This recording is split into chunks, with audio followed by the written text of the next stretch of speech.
ஸ்ரீ குருபியோ நமः. பெரியவாச்சரணம். ஹரஹர சங்கர, ஜெய ஜெய சங்கர. ஒரு ஆஷாட நவராத்திரியை முன்னிட்டு சௌந்தரியலகரனுடைய 22வது ஸ்லோகம் தான் பார்த்துட்டு இருக்கேன். கொஞ்சம் பெரிய டாப்பிக்காக இருக்கிறதுனால, இந்த நவராத்திரி நாட்களாகவும் இருக்கிறதுனால கொஞ்சம் கொஞ்சமாக ஸ்ப்ளிட் பண்ணி இந்த மீதி இருக்கிற 9 டேஸையும் கவர் பண்ணுற மாதிரி சொல்லிட்டு இருக்கேன். நம்ம இப்போ ஸ்லேஷ் அலங்காரம் சொன்னோம். ஒரு வேர்டுக்கு 2 மீனிங் இருக்குதுன்னு சொன்னோம். ஒரு மீனிங் பவானின்னு பார்த்தோம்னா பவனுடைய மனைவி அப்படின்னு சொல்லிட்டு நேமிங் வேர்டு. இன்னொன்று பவ அப்படின்னா வேர்பு வேர்டு. அதை சொன்னான் தீர்காயுஷ்மான் பவ அப்படின்லாம் வருது.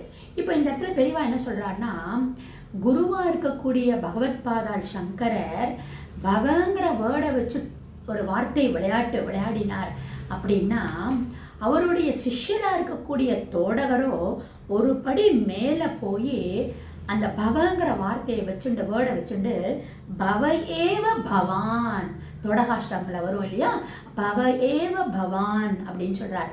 அதாவது தாங்கள் பவனாகிய சிவனே, நீங்கள் வேற சிவன் வேற இல்லை, கைலாச சங்கரர் தான் காரடி சங்கரர் அப்படின்னு பவ ஏவ பவான் அப்படின்னு சொல்கிறார்.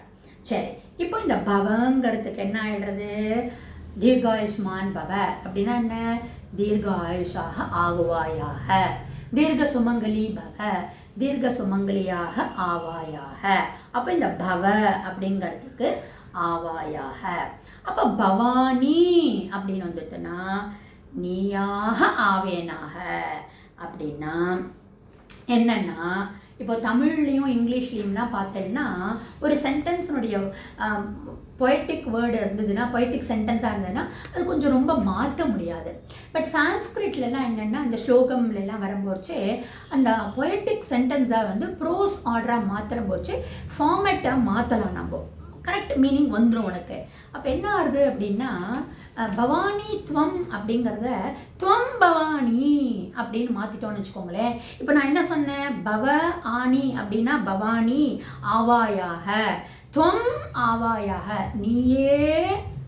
நீயாக நானாவே, எப்படி அம்பாளாகவே நான் ஆவேன் அப்படின்னு 2வது மீனிங் வருது.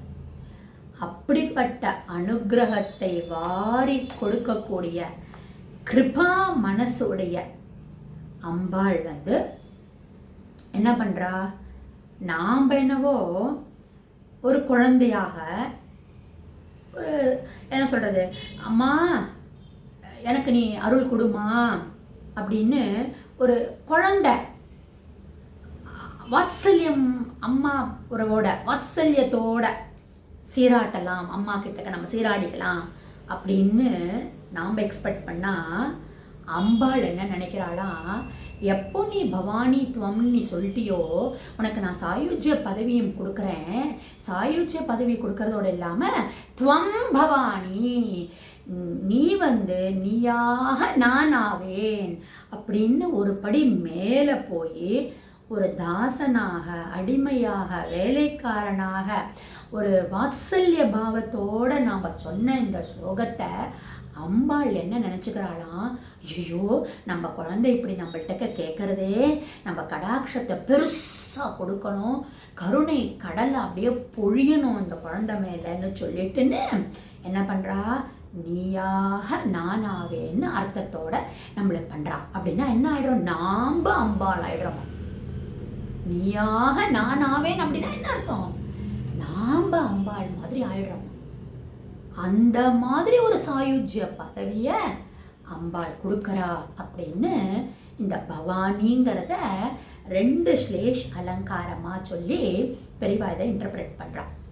இப்போது இந்த வார்த்தை விளையாட்டை எக்ஸ்பிளைன் பண்ணுறதுக்கு பெரியவா என்ன சொல்கிறா அப்படின்னா, ஆஞ்சநேயர் எப்போ பாரு தாசோகம் தாசோகம் அப்படின்னு சொல்வார்.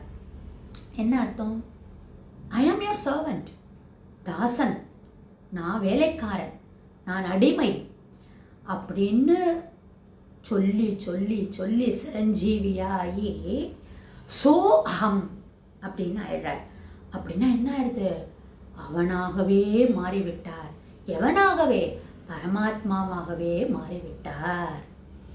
தாசோகம் தாசோகம் தாசோகம்னு சொல்லி சொல்லி நான் உனக்கு அடிமையப்பா, நான் உனக்கு அடிமையப்பா, ராமா தாசோகம், கிருஷ்ணா தாசோகம், ராமா தாசோகம் அப்படின்னு சொல்லி சொல்லி சொல்லி என்னவாயிட்டாராம்? சோ அகம் பிரம்மாவாவே ஆயிடுறார். அதாவது அந்த பரபிரம்மாவே ஆயிடுறார் அப்படின்னா அதுதான் நம்ம ஹெட்டிங்கே கொடுத்துருக்கான் பெரியவா.